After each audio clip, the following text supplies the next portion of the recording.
Hey everybody, welcome to another episode of the LitRPG Podcast. I'm Ramon Mejia here with episode number 66 of the podcast. Every single week I bring you the round of the week's latest LitRPG news, reviews, and of course author interviews. I'm mixing up my slogans from the two shows. I'm here to bring you the latest LitRPG news, reviews, and author interviews.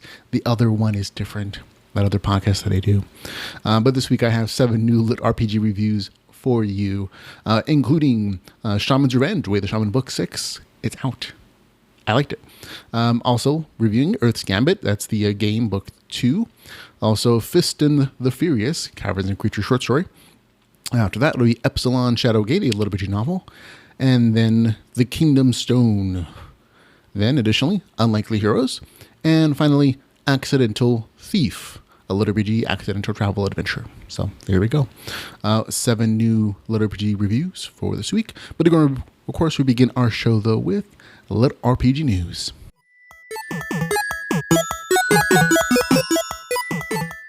And in LitRPG news, we begin with Timothy W. Long and his upcoming LitRPG novel, Shards of Reality Enter the Realm. That novel has been slated on our upcoming LitRPG list for months, I think since June.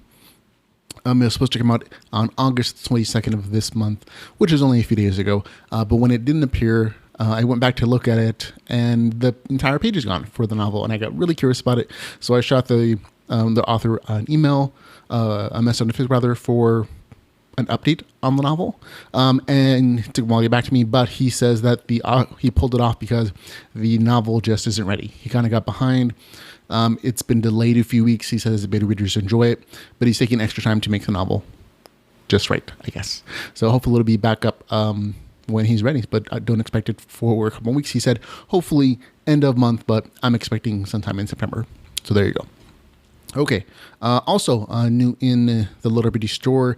These next couple ones are just things that popped up. I'm not reviewing them because they're omnibuses. Kingdom Levels 1 through 3, which is a collection of Kingdom 1, 2, and 3, is out as an omnibus written by Adam Drake. I won't be reviewing it because I've already reviewed them individually. They're all full stories. It is $6.99 on Amazon currently.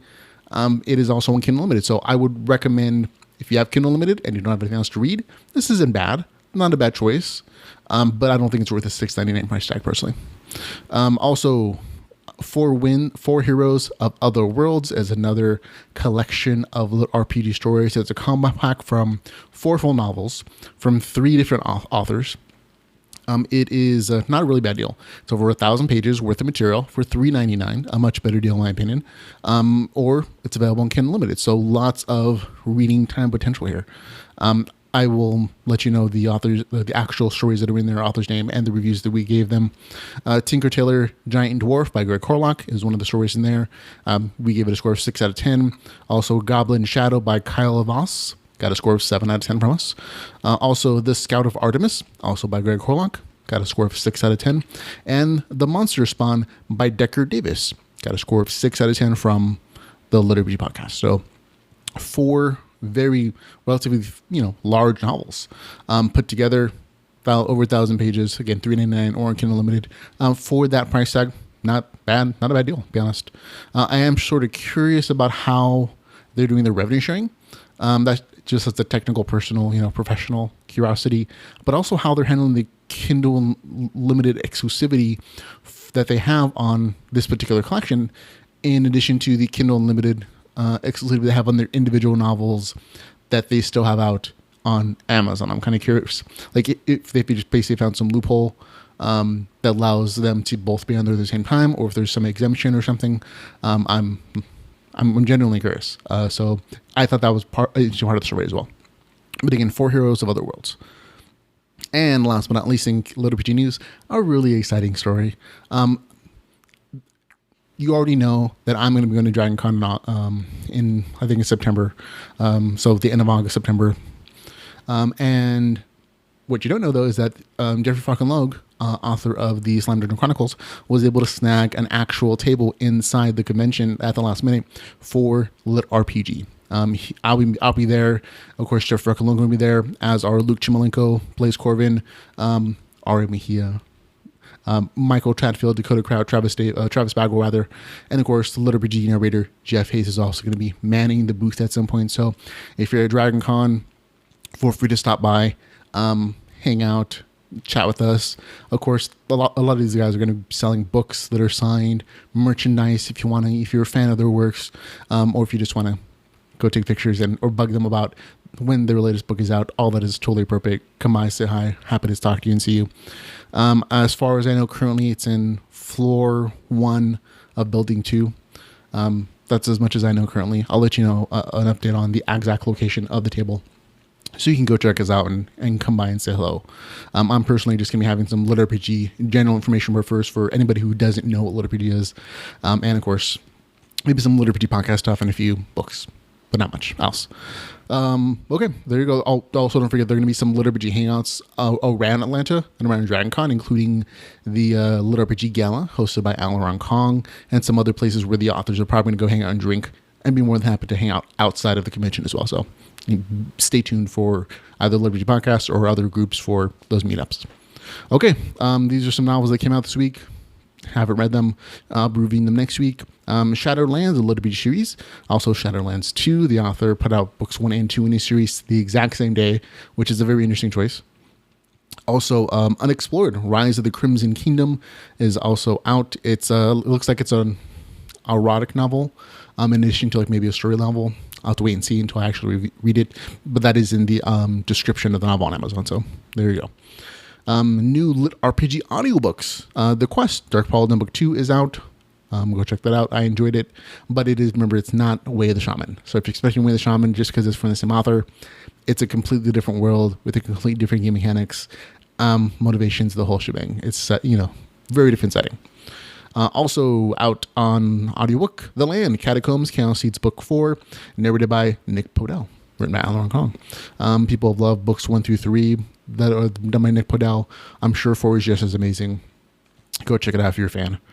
And upcoming LitRPG. This is just where I read off the stuff that's coming out in the next few months. Feel free to skip ahead of it, but there are some new additions. On September the 25th, Starter Zone, the Revelation Chronicles Book 1 is going to come out. On the 28th of September, on the Lost Continent, Alter Game Book 2. On the 30th of September, Infinite Reality, Daggerland Online Novel 1. On October the 11th, A Game with No Rules, Perimeter Defense Book 4.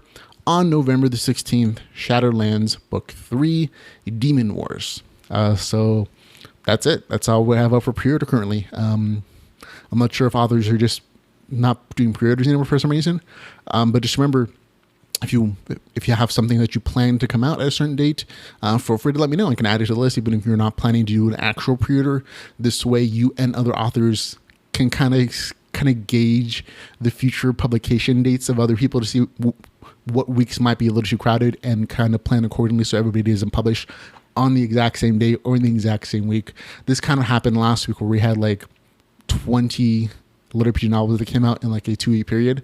And so the market got a little bit crowded, which means that some of those novels might have gotten overlooked by potential readers.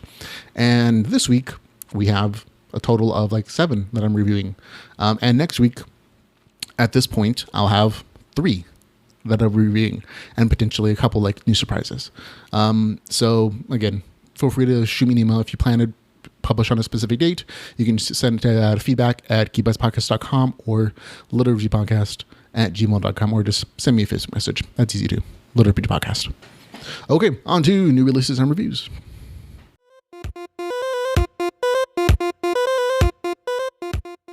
And in new releases and reviews, we're ready to begin with Shaman's Revenge, written by Vasily Mihenko. It's Way the Shaman book number 6. 348 pages, $5.99, not available on Kindle Unlimited. Full disclosure, I got an advance copy of the novel for review, like 2 days in advance.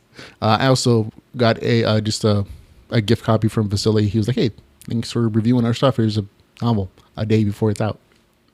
I did, though, purchase it when it came out. That's just... I enjoyed it. Give the author some money. That's what I do. Okay. If you're in this far in this series, you're kind of already familiar with what's happening in the novel, so I'm not going to recap everything. At the end of the last book 5, there's a huge cliffhanger.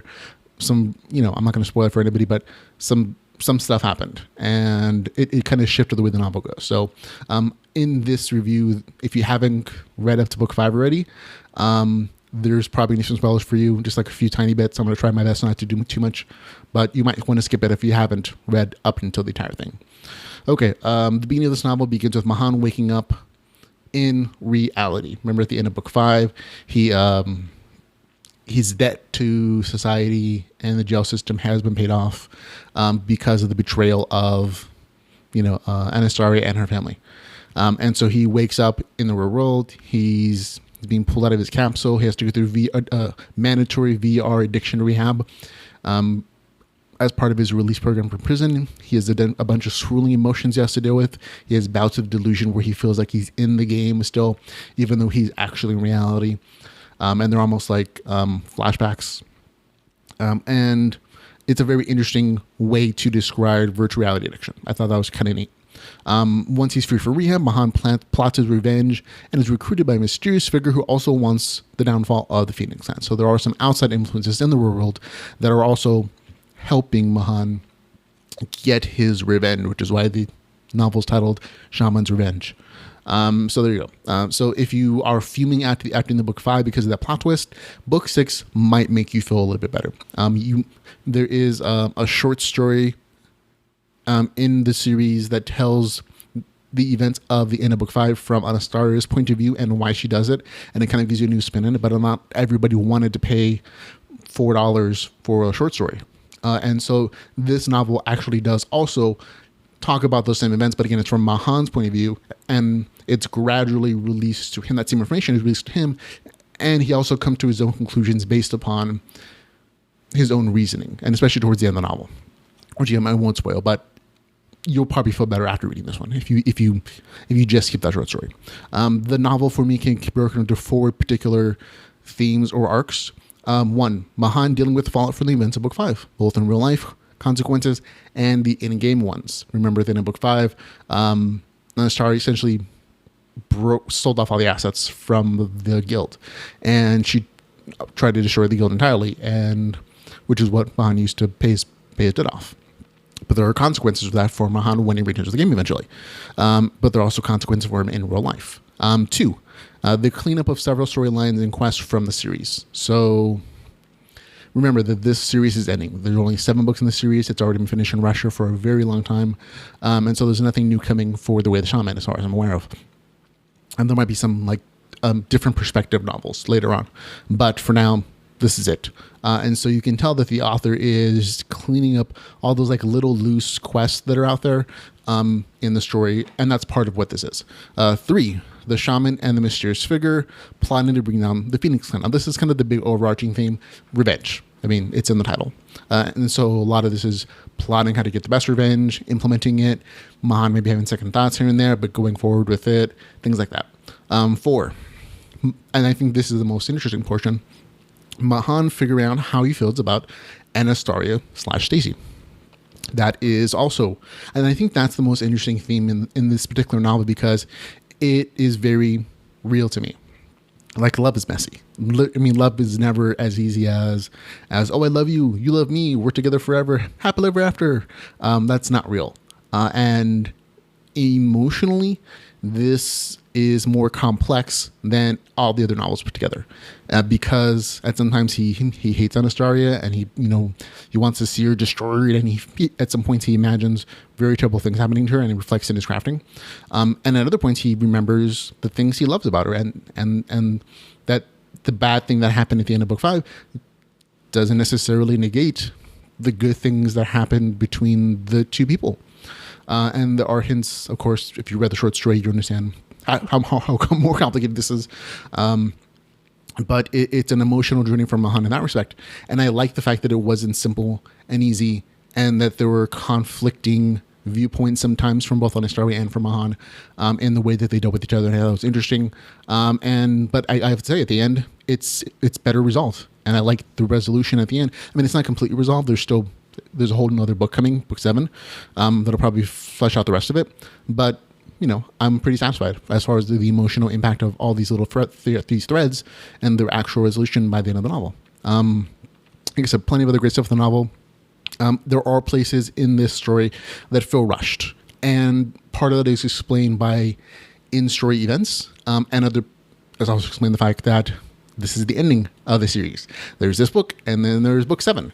And so if you didn't like the pacing for book 5, like you felt it was too rushed because there was a bunch of cleanup, and it feels like the author's trying to get somewhere and he's pushing the main character a little bit to do so, that is also going to be reflected here in this story, and also probably in book 7, because the author is very detailed oriented and he wants to fully complete the entire series, and which means cutting off all the loose threads and finishing up all the quests that have maybe been kind of forgotten about by a lot of the story. But again, there's still overall had a good time reading it. The pace is quick, regular action, and the end is still surprising, but in a very satisfying way. So I enjoyed it. Maybe a tiny cliffhanger emotionally at the end, but the rest of those other points, 1 through 3, completely resolved. So there you go. For me, score 7 out of 10. Okay, on to the next story, Earth's Gambit, the game, book 2, written by Kazumoya. A favorite of mine. I anytime anybody asks for a good sci-fi recommendation for a LitRPG novel, it always goes to the game. That's like the very first thing that I talk about. There are also other recommendations, but this is definitely always one of the first ones. And so the fact that book 2 came out, I was super excited. I grabbed it immediately and I started reading it last week, and then remembered, I have other things to review first. And so I was happy to finally finish it this past weekend. And it was very enjoyable for me. It is 412 pages, $3.99, not available in Kindle Unlimited. As you know, the last one wasn't as well. For similar reasons, they're published other places, including online. I'll read you the author description of book 2. The Earth has changed. War is now fought in an alien virtual reality, the game, where many of the players are anything but human. Now part of the Black Rose Guild, Alan heads to the academy to level up and get stronger. He hopes to make allies and learn skills to win the battles to come. But with everyone pursuing their own agendas, what can one gamer do in a universe he still doesn't fully understand? So there you go. Nice and short. At the beginning of this book, the author is very nice and generous to have a nice summary of the events that happened in book 1. And so if you don't have to necessarily reread book 1 to remember, all the stuff that happened. The author does a nice recap to help you recall what is occurring and where we are currently in the novel. Once the recap is finished, the author jumps right into the story, picking up where the end of book 1 ended, having Alan having joined the Black Rose Guild. He's on his way to an academy, which is a high-end training facility, that trains players in a unique system of instruction. And I'm not going to spoil it because that's part of the story. But it's really cool. I enjoyed the academy part. And generally, I'm not a big fan of magical academy stories. And this is not that in a sci-fi form. It's also what sort of is. But it's also very much focused on just the main character and his training, raising skills, learning new ones, a few, conflict-oriented systems, but also like some smaller themed games in there, like an assassin game. And it's cool. I enjoyed it. And now the first 20% of the novel is Alan and Eve at the academy training various skills and abilities. But again, I had a good time reading. I'm a fan of skill training. So it was nice, especially when the skill training is focused on the main character's unique class. 23 to the 58% mark. This sort of thing started to feel a little rushed. And the only reason I mention is because I'm not trying to spoil things. It's just that this might feel awkward for some people, and I tell you, push through it. It gets better. It gets a lot better, actually, for me anyways. But don't get stuck here. If it feels a little awkward, it's okay. I think this is just the place where the author kind of got stuck in the story and had a harder time figuring out how to transition between the academy story and the Earth battle system, which is what happens later on in the story. And so this transition period can feel a little awkward, and that's okay. It just is what it is. Not every story is going to be perfect. But this is probably the least, it's a small thing.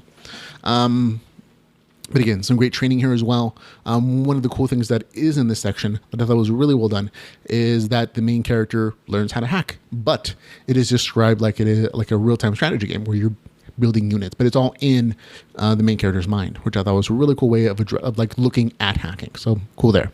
Now there are a little bit of slight spoilers here ahead, so skip ahead if you want to. But at the 58% mark of the story, Alan is forced to choose sides between the war on Earth between the United World Government and the Legion of Man. Now, this battle has been talked about in Book 1 plenty of times, so these players aren't new. However, this is where the story shifts at the 58% mark, where Alan goes back to Earth and the story, shifts focus.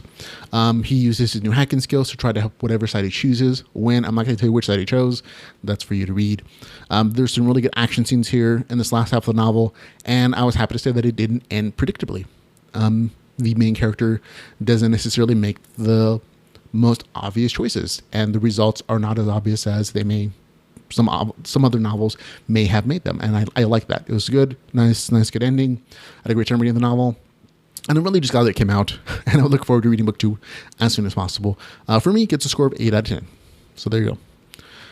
Oh, and don't forget, if you want to read like the next samples of book 3, which the author is currently working on, you can go visit his website at the Game 3 at the THEGAM3.com. Just look for the table of contents, and he'll have everything there.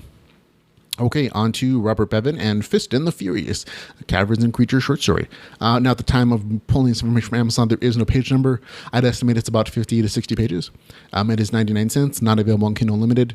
And the author's description is as follows. You never know another person until you walked a mile in their shoes, or at least fondled their junk. Tim and the CC gang find themselves elbow deep in a bad situation. Will they have what it takes to pull themselves out? There we go. That's it. Short and sweet. Basically, in this, again, it's hard to talk about a short story like this without spoiling everything. It's just too short. But our favorite group of inappropriate friends has been hired to help some lady deal with her brothers. And by deal with, I mean murder, or at least dispose of the bodies. At least that's the way it seems at the beginning. Only when the group gets there, they find an incredibly inbred family that intends to do some Freaky Friday stuff to them. So there you go.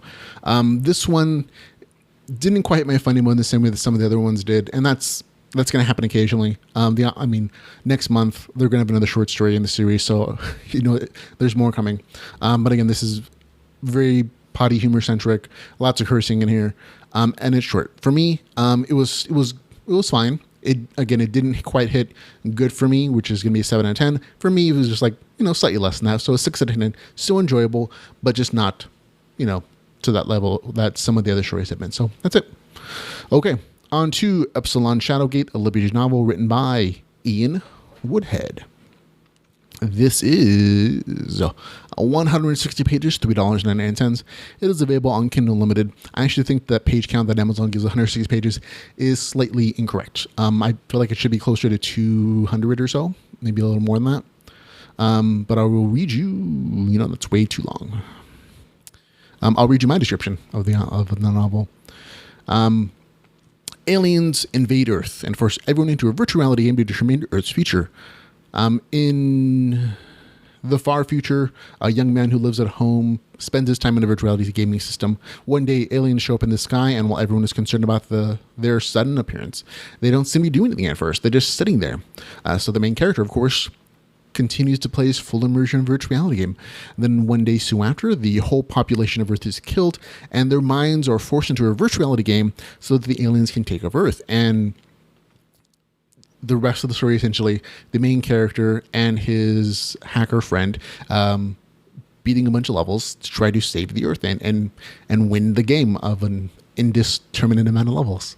And again, that's essentially the core of the story. The premise is a bit of a stretch, but the core idea to me wasn't bad. Like, I like the idea of aliens invade, and it's a imposed RPG system on the world. That's not quite what happens here, unfortunately. The execution of this particular novel is a little boring, and it's kind of blah for me. And I'll explain why in a minute.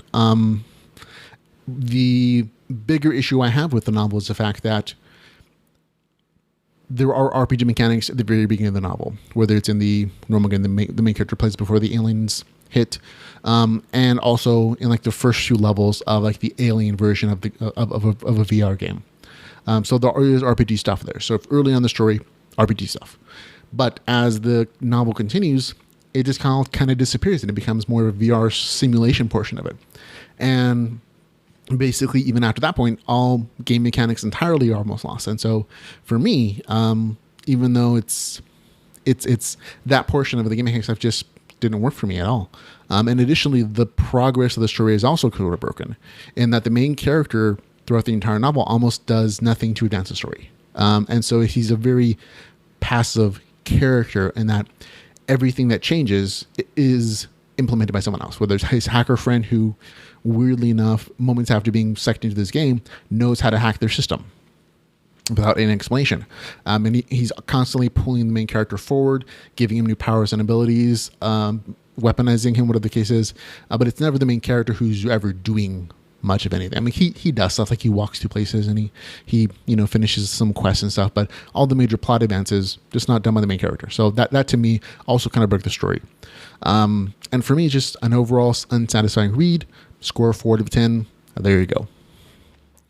Okay, on to The Kingdom Stone, a LitRPG series written by Elliot Burns. This is 547 pages, $2.99. It is available on Kindle Unlimited. This is actually a longer version of a previously published short story on Amazon called The Forgotten Throne. I remember reviewing it. When I was reading this, I was like, I feel like I've read this before. And I had to look up in the LitRPG database on, Geek Bites Podcast, the thing I maintain, to try to look for it. And I found it, The Forgotten Throne by the same author. And it's basically that short story expanded into a full novel. And I think this is my hypothesis because I remember at the end of that short series, the author saying this is going to be a LitRPG serial, and only nothing else in the serial was ever published. And so I figured the author just basically decided maybe serials aren't the way to go, and he put that first collection into an actual full-fledged novel. And this is what we have here. Okay, the first 18% of the novel is that short story. So if you've read that short story, the first almost 20% of it is the same. Main character Jack Halberd has a dying uncle who disappeared for 40 years.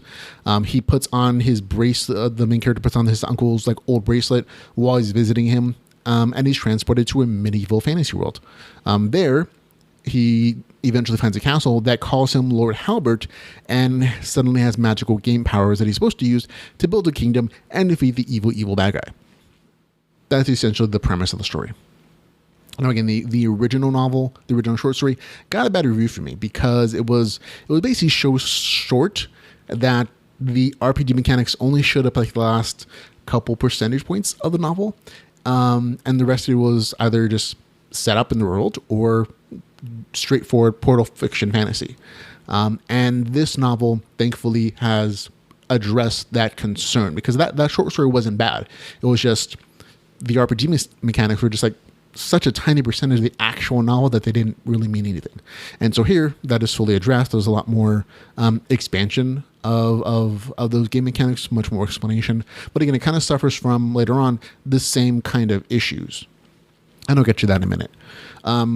The expansion of the game mechanics are all there. There's health bars, experience points, levels, skills that are learned or trained, or there's RTS, real-time strategy, kingdom building mechanics in there where the main character can expand his castle, summon soldiers if he builds barracks, plant or establish wells, walls, whatever the case is, using the game's currency system, which I believe was Kel, which he can also farm from the land that he technically has control of, but he also has to maintain his population's happiness and morale, because if the morale is too low, they're not going to produce. And so those are also a bunch of civilization like God game mechanics and kingdom building mechanics that should be familiar to people who like those kind of games. And so those things are there in the story. They exist. Totally LitRPG story. So no question about that this time around. However, there are some issues with the story that definitely brought it down for me. The story presents the main character with an abundance of problems and challenges that he has to face, including, super evil bad guy. A class of peasants he has to win over. Again, we talked about that already a little bit. The need to find resources to build up his castle. Other lords that want to take over his lands. This is a little spoiler, so just be aware. A massive inherited debt. Mysteries about his companions that he's forced to trust from the land. And how to raise an army to fight the big bad guy. The big bad evil guy. And there's plenty of more challenges, that he has to face.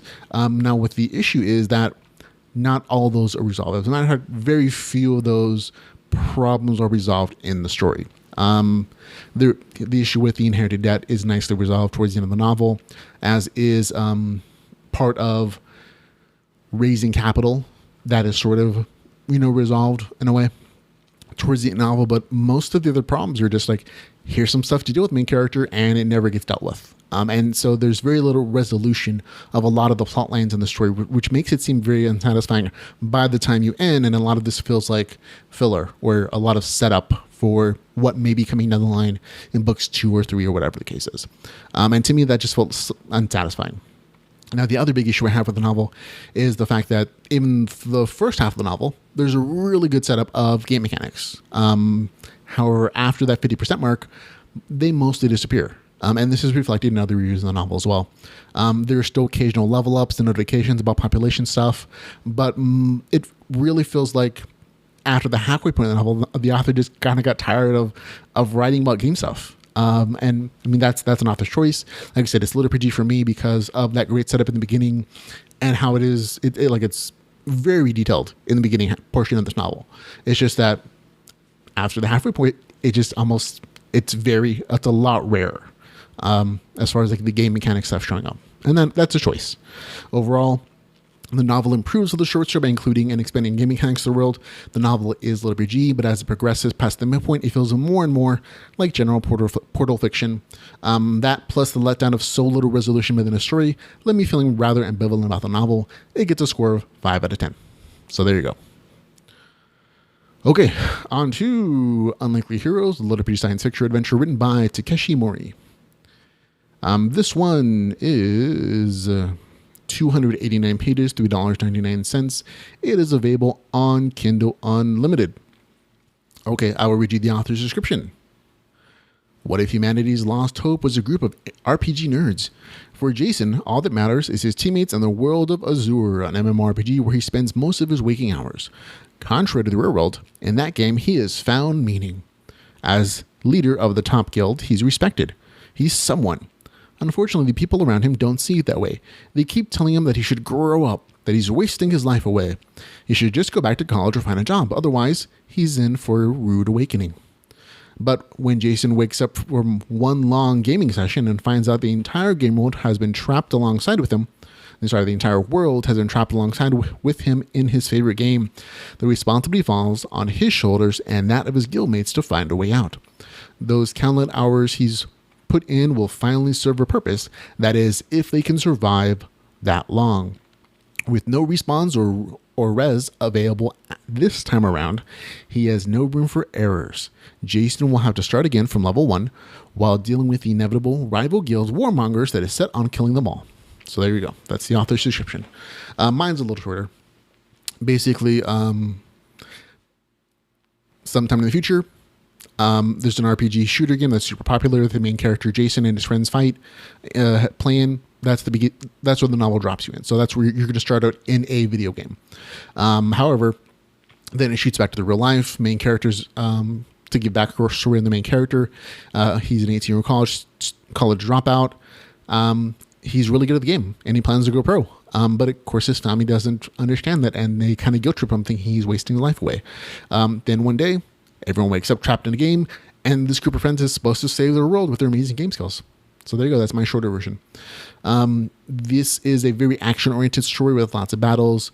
There are some really good portions of it, and that the highlight of the novel is the relations between the group of friends who are gaming together under the name, guild name, Insane and Deranged. Really good funny banter. Again, action. This story is mostly action-oriented. But there are some issues with it. There's some big holes in the story and some other problems that kind of stopped it from being as good as it could have been, in my opinion. One is that it's not really clear until the very end of the story what exactly is going on and who's trapped the entire world in this game. It's really not explained. That's like the very last few percentage points of the novel. And for most of the story, the team of gamers is really just giving quest objectives that they kind of blindly follow to gain levels, get new gear, new powers. And those instances of combat are just kind of strung together with the vague kind of goal of, let's save the planet and save our families. Yay! And more quest stuff, more kill, more crafting levels, gear stuff. Additionally, there's a permadeath aspect to this novel that just seems weird and out of place, because permadeath isn't part of the original game they were playing in virtual reality. But the port version of it, where everyone's transported in the game, it suddenly is a part of this particular game. So that doesn't quite make sense to me. And maybe it's just there to raise the stakes of the novel, and that if the characters die, then they're dead for good, and that may be the case. But again, why would a team of humans, teenagers essentially, actually kill other players, other humans, knowing that they're being murdered permanently? Especially considering that these are other players that they played with for years and consider rivals or just friends or neighbors even. It seems out of character for a bunch of teens. But if you can overlook that, that's a very small point. It just kind of stuck out to me as being, that doesn't make sense. Now, a bigger issue for me, at least, is that a significant point of the dialogue of the novel is in gamerspeak. And for long-time gamers, this is not even an issue, but I'll give you an example of what the gamerspeak sounds like, and it may detract from the novel for you. This is one little section. CC a DPS, pick a guild. Indie, then PT, then me. Damage mitigate people, Junkie ordered.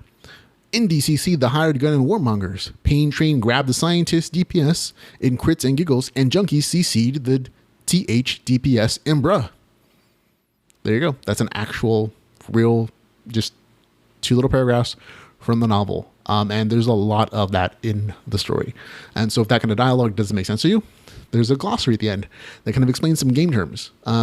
But for people who are newer to this kind of system, it's going to be an issue. But if you're a longtime gamer and you understand what CC means, DPS, damage mitigating, all those gamer terms, this is probably going to be fine, but it is going to be an issue for some people. It's understandable that anyone who's spent gaming MMO, it's probably not an issue, but it also, for me, made the game feel a little dated. The dialogue, while accurate for gamers, makes me kind of feel like I'm watching a group of players on YouTube playing a video game in an MMO. And it's really also true for the game mechanics of the story. They're accurate, but they're also dated in the fact that they're set now. And this story is supposed to set in the far future where virtual reality gaming is perfected, and I would expect just a more advanced system or at least some innovations. But again, those are small things for me personally, in that in the far future, this game feels dated, and because of the gamerspeak, it also feels dated as well. And that's just a personal view. Maybe other people aren't going to feel that way, but that was just my impression of it as well, as I read it. There were some of the things that I liked in there. There's some crafting, there's some character building, but again, most of the story is very action oriented, with action scene after action scene with some vague plot lines in between. Overall, again, good action and banter, but the lack of much else going on in the story, coupled with a dated feel, just again, stop it from being good or great to me. So for me, it's a score of 6 out of 10. The Accidental Thief.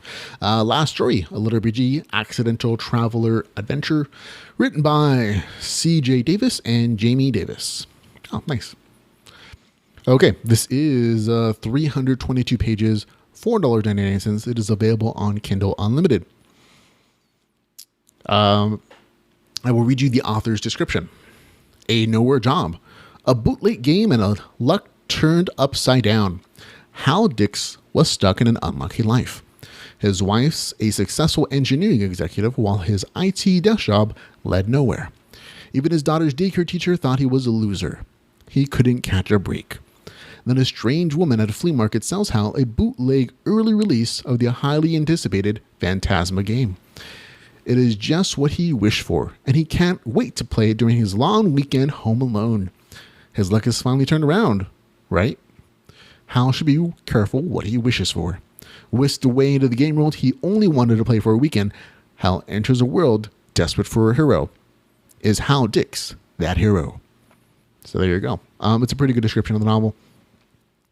With the tones in the novel of the description is a little off from what I actually read. The novel begins with we must summon the chosen hero scene, which is not uncommon.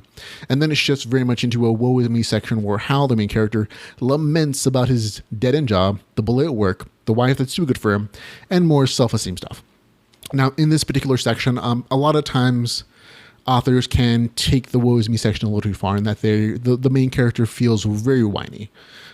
In this particular instance, I think the author does a really good job of kind of straddling that line between creating emotional and real issues for the main character that he would like to escape, and but not making him so whiny that you don't empathize with him or you don't root for him. I think the author creates an image of the main character where he basically has a good life, but he doesn't realize it. And if he just shifted his viewpoint a little bit or grew a pair, he would really be happy. But at this point in his arc, he can't. And so I think the author does a really good job of that setup there. So then at the 10% mark of the story, the main character is transported to that fantasy world. And of course, like any stranger in a strange land, he struggles in this new world where he doesn't understand the customs and everything, including social situations and customs and culture, are all very different for him, because this is, again, a medieval society, and a lot of those views and values are accurately reflected here. And so he, of course, gets into trouble. I'm not going to spoil too much of the story for you guys, but he also discovers that he has a nice game-like interface, and he discovers that he's a level 1 thief with high luck. And so that's kind of his class in this novel.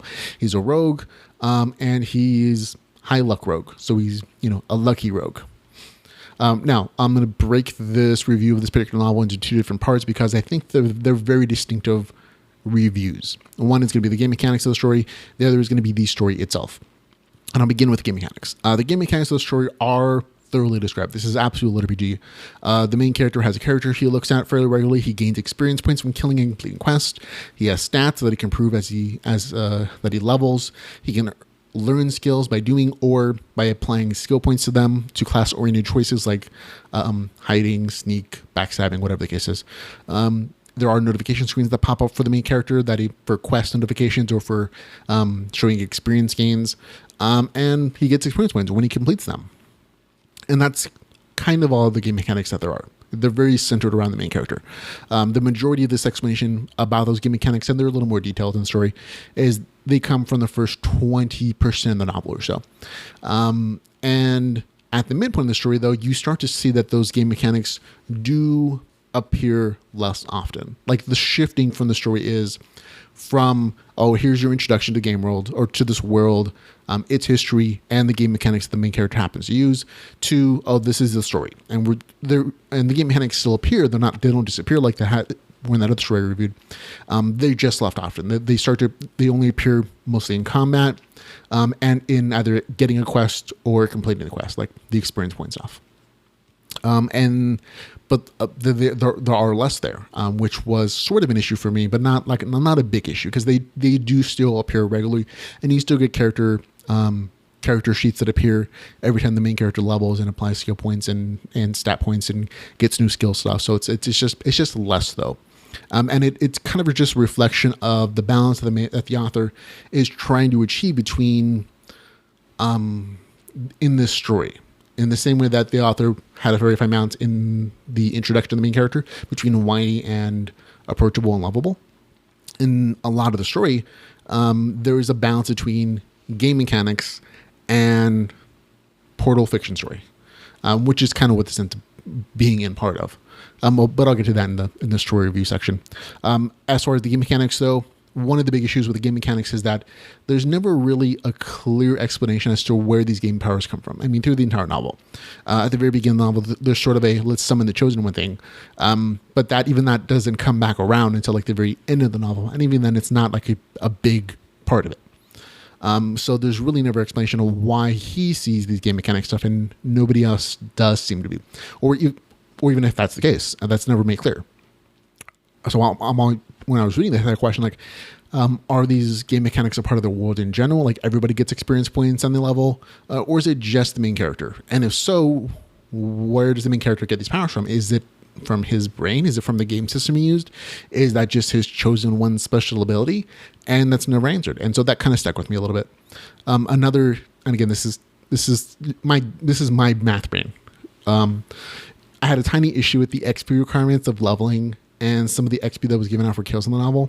And again, this is really petty. So it doesn't really impact my overall review of the novel. It's just something that my gamer brain stuck out to me.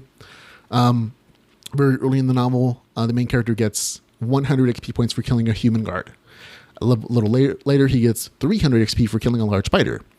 Much later in the story, he gets 1200 XP for killing a different human guard.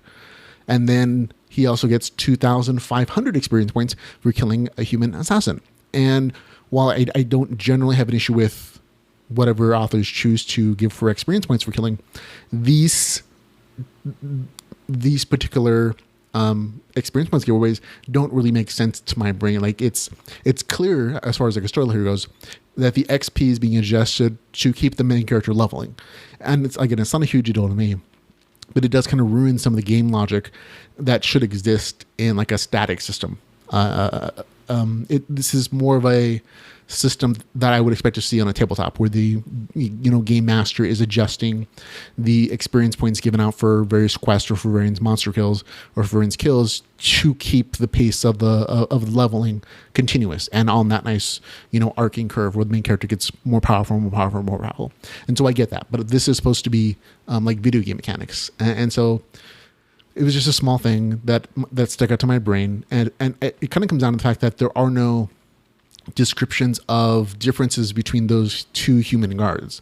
Like the one at the beginning is human guard. The one at the very end, we get like 10 times as much experience points, is also human guard. There's no descriptive. It's like, oh, the second one is, an elite guard or guard of badassness, or a level 10 guard.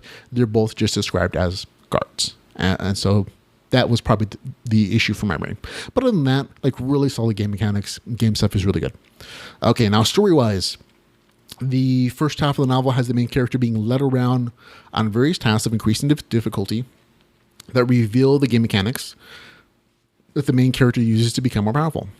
It's really not until the midpoint of the novel that the main character stops being led around and starts to lead. And so this is where his big turn is, where he becomes a leader and not a sheep. He becomes gradually more assertive as he gets used to his new strength, speed, and skills, and he receives as he levels. So in the novel, it very much follows that nice power curve, both in levels and in like stats, but also in character personality growth. He goes from just accepting whatever is in the world and letting people lead him around to actually making decisions and taking control of his life in what he's choosing to do in this world. And part of that is because of the levels, and that he actually has a physical manifestation of his growth. He has more strength because he puts strength points in there. He has more speed because he puts speed points in there. He's luckier because he sees that number and his character sheet go up. And that is I think that is the quintessential example of growth in an RPG story. And I like the fact that it was done very nicely, but probably my favorite part of the novel, and that he becomes personality-wise stronger as well as stat-wise. So good job there. The epilogue of the story is a great example of showing how Hal's adventures in the game world or in this fantasy world changed him in the real world, and how ultimately the big theme, dun dun dun, the more we know story, line is we make our own luck in life. That's kind of the ultimate theme throughout the story. So I had a good time reading it. Overall, good read. The story is constantly moving, well written, good action. And aside from those small things that I mentioned, again, they're very small, and most people probably won't even notice them. Just my brain does. Really good game mechanics. So score of 7 out of 10. Had a good time. There we go. And that's it. We're done. Finished. Finito. Remember, you can follow us on Facebook, on Twitter, YouTube, and Patreon. There you go. And of course, if you enjoyed the podcast and you want to support us in any way, shape, or form, you can find out all the ways to do so at litrpgpodcast.com/support. And again, thanks for hanging out with me today, ladies and gentlemen. And until we can hang out again, remember to go read some LitRPG. Goodbye, everybody. And hopefully I'll see you next week at DragonCon.